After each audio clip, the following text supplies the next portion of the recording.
Well, don't Morris, take a... The skulls? Not Oh, what? Well...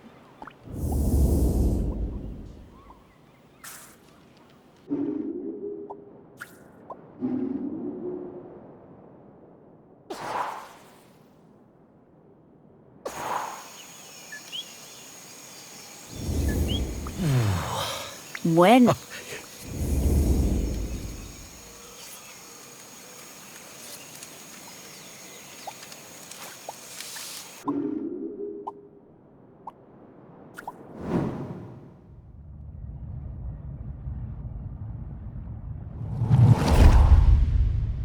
It was the worst night in the world when Aggi was born. It began in the old village, the one swept away by the rivers of fire. The ground shook and the earth split open and spat sparks. The sun hid and the huts burst into flame as we fled.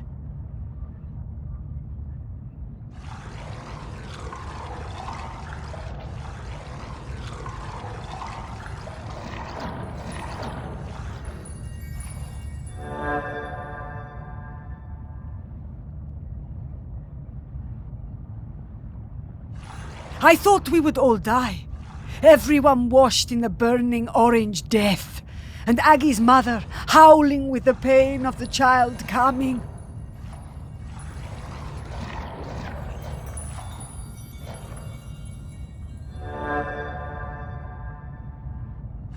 We made it as far as the cliff top by the sea. The mountain was still roaring and roaring. The rock ran in rivers toward the sea. The air smelled of death and poison. But Aggi was perfect. Small and angry, her tiny fists pummeling the air. I used my knife to cut the cord. We chose a spot for the new village closer to the beach. The burning rivers cooled to pumice and black glass.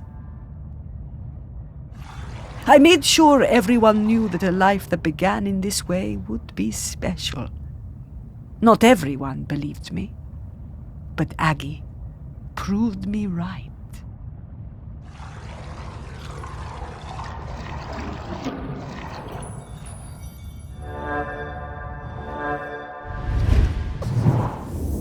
My good. No. Okay.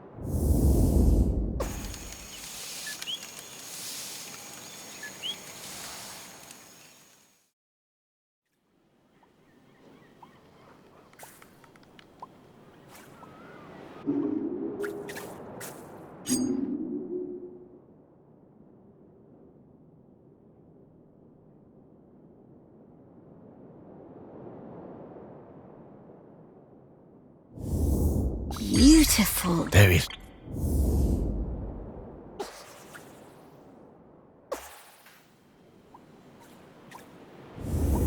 I'm get.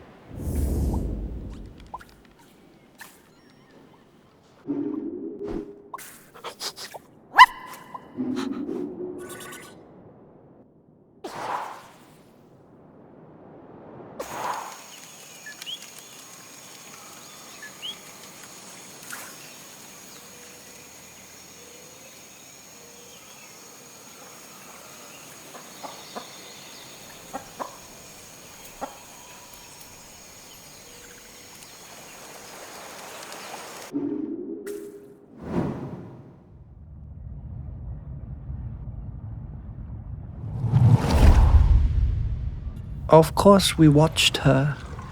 We had heard of her birth and seen her on the shore. Her feet sometimes in the seawater, her body in the sun. We did not show ourselves at first. As a test, we left the mirror on the black shore, born of the volcano on the same day as her, and waited to see what would happen, to see if it called to her. She picked it up, turned it from side to side. She took it home. The next time I saw her, I introduced myself. We sang together, and I showed her how the mirror worked. How if you emptied your mind and thought of air and light and sea, you would see things in its surface. How things would unfurl in the future. Aggi was better at mirror gazing than any of us sea folk. She saw a girl, her own daughter not yet born, as leader of the dry folk. I told Aggi to keep on gazing into that mirror, that one day the island would need something more than a leader.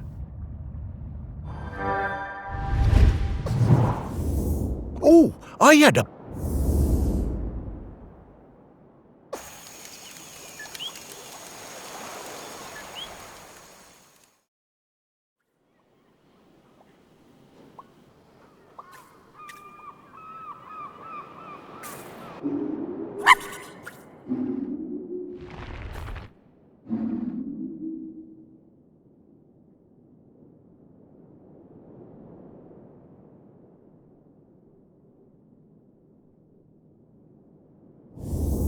Whoa.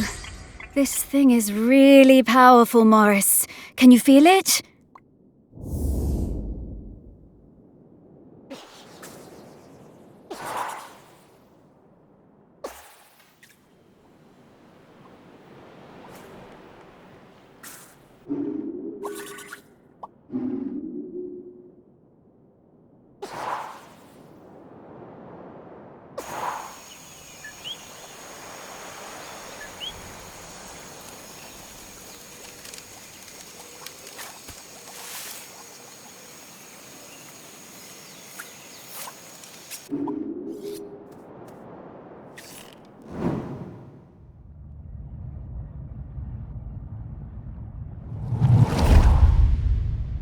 I was always fearless. My mother Aggi told me there was nothing I couldn't do. With Otsul and without, I hunted the deer in the woods and the hares on the mountain, all before I had taken my first lover. And younger still, one time Aggi had me knock her tooth out when she was in terrible pain. I didn't mind even when the blood poured out. It was easy for me.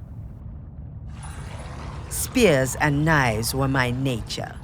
Death and courage were my meat and drink. I knew about Aggi's mirror, of course, but did not believe all of it. When Aggi warned us the mauler was sick and there would be fewer calves for the following years, none of us listened. It was to be my first cull. I wanted their blood. It was my nature. We would not take less of the Morlo just because an old woman told us to. She came to the beach after the Morlo slaughter, her hair wild, eyes burning with fury, raged and shouted like a woman out of her mind. "We had killed too many," she said. Then she left the village, told us she was done with all of us, forever. As Otsul marked me with oil and blood, I did not mourn my mother leaving. I was young and foolish, and the sight of her ashamed me. But of course, I did not... To think... Aggi.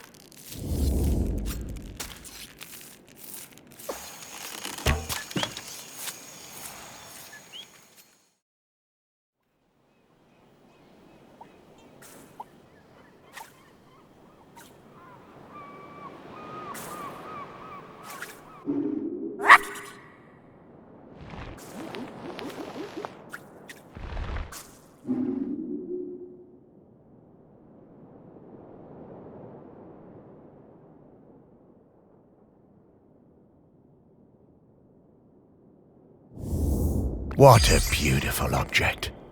Delighted at.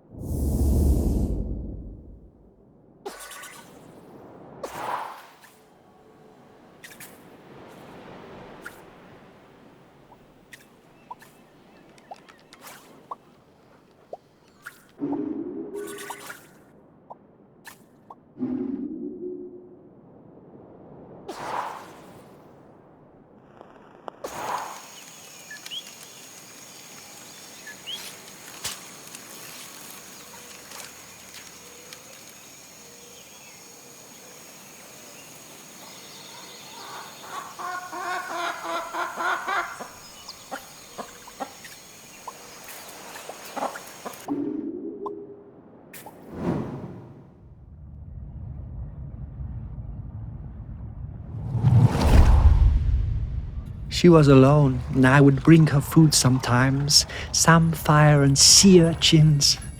She would make dry food and we would eat it together. Textures unlike any we knew that broke apart in your hands and in your mouth. We would sing together, make tea together. We became her family. The dry folk left her alone. She had a companion for a few seasons, a hind who came down from the mountain and slept at her fire. And then, for a few more, a golden hare that ate from her hand. One night we all felt it. Those of us in the water and those above. The island waking, rumbling, alive again, more furious than before. I found Aggi awake, tending her fire, unsleeping, unresting, staring into her mirror. She told me she'd seen the island sinking into orange fire and boiling sea, lost forever above and below. The village and our town in the sea caves, all gone. Aggi went to the shore and blew the sinistral shell, calling our people up from the water. Aggi sang for them, the oldest song, and we spoke for some time. That night, the sea and sky was all the same color, a deep grey blue like a mackerel's back without the glitter. As the dawn approached, Aggi left the beach to return to her people, to tell them what must be done. We have.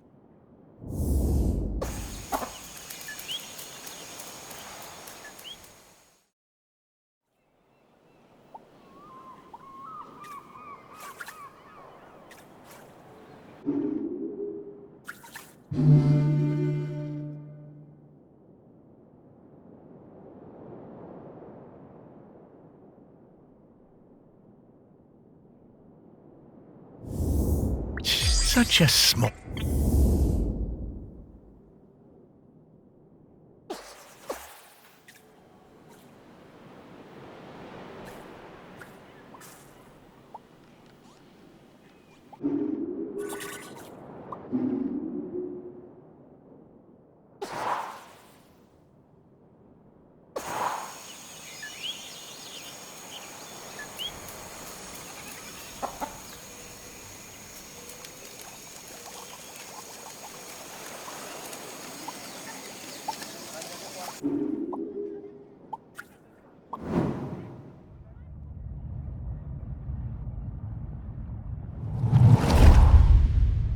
We heard the shell and knew Aggi had returned.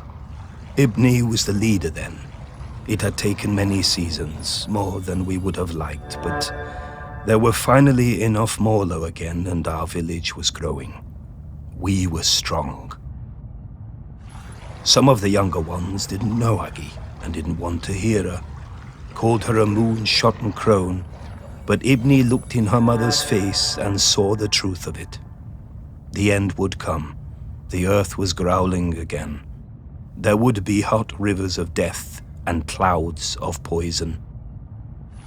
But Aggi brought us the answer. She would give herself to the island.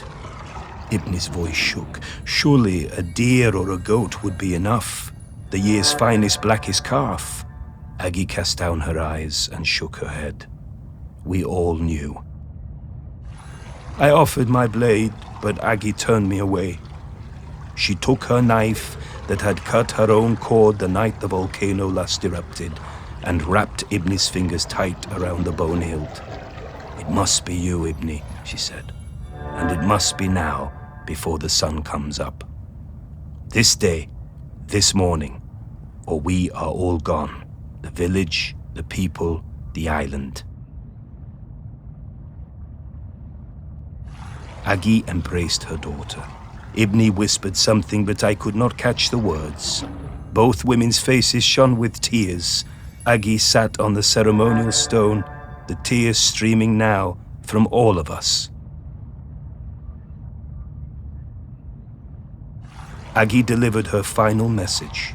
She told us her body must not be burned or given to the sea, but lain in the earth of the island beneath the mountain. Ibni was shaking, and then I realized it was not just Ibni. The whole island was trembling under our feet, waking up. Aggi told Ibni to be quick, the end was coming. As Aggi took Ibni's hand and guided the knife to her side, we saw the fish folk rising from the sea, hundreds of them, so many. I had no idea there were so many.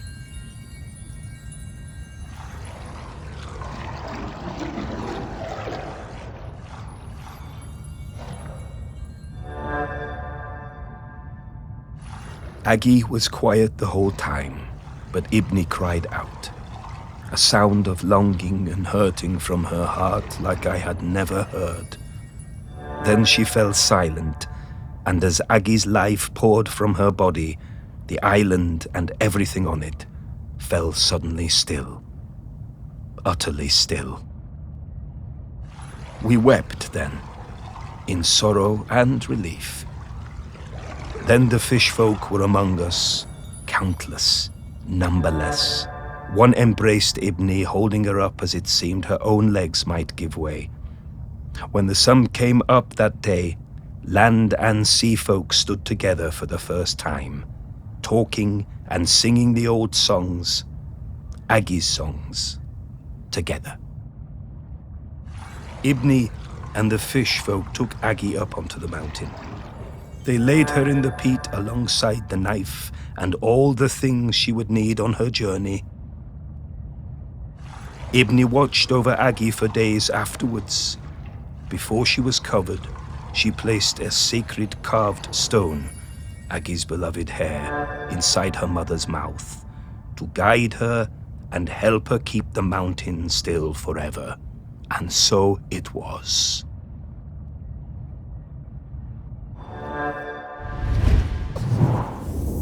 Oh, Aggi.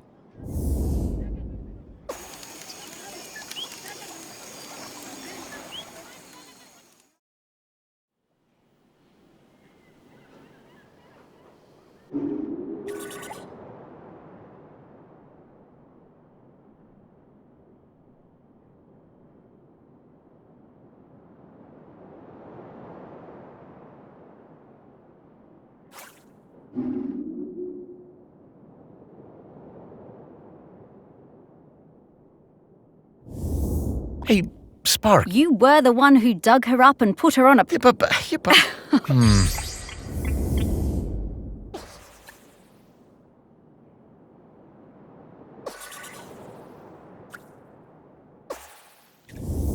Okay, Morris. But then... Aggi, you are... Yes!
Only one more riddle to solve, And then? Wondrous delights, Morris. Yeah, right. Quiet, dog. You're in the...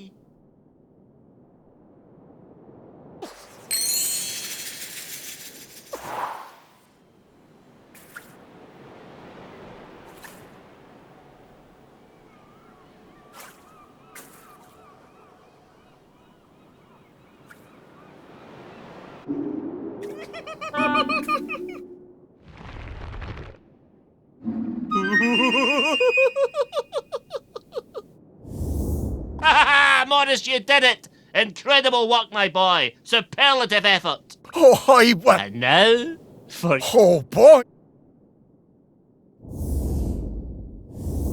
Here it is, Morris. Wow. Oh, thanks, Miss. I'm so proud of you, Morris. And listen...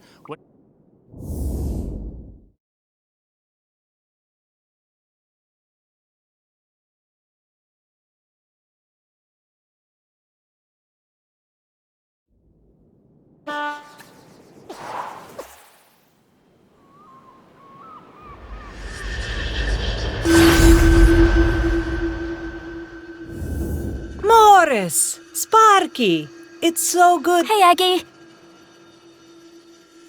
You, Of course. Come.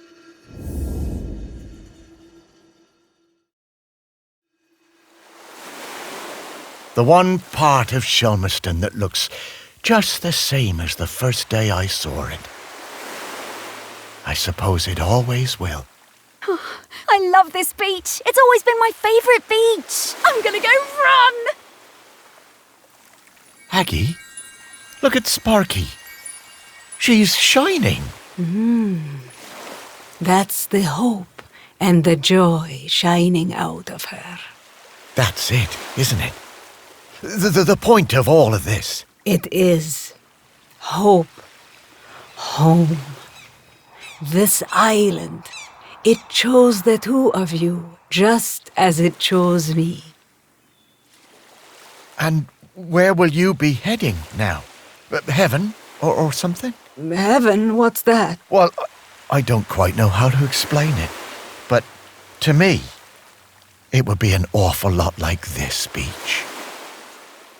I don't know where I'm going, but I'm hoping to see Ibni, my daughter. It's been a very long time, but I remember her. We never forget the ones we love, do we, Morris? No, I don't suppose we do. I think she wants something, Morris. Huh. Would you look at that? I just found a tennis ball in my pocket. Here you are, girl.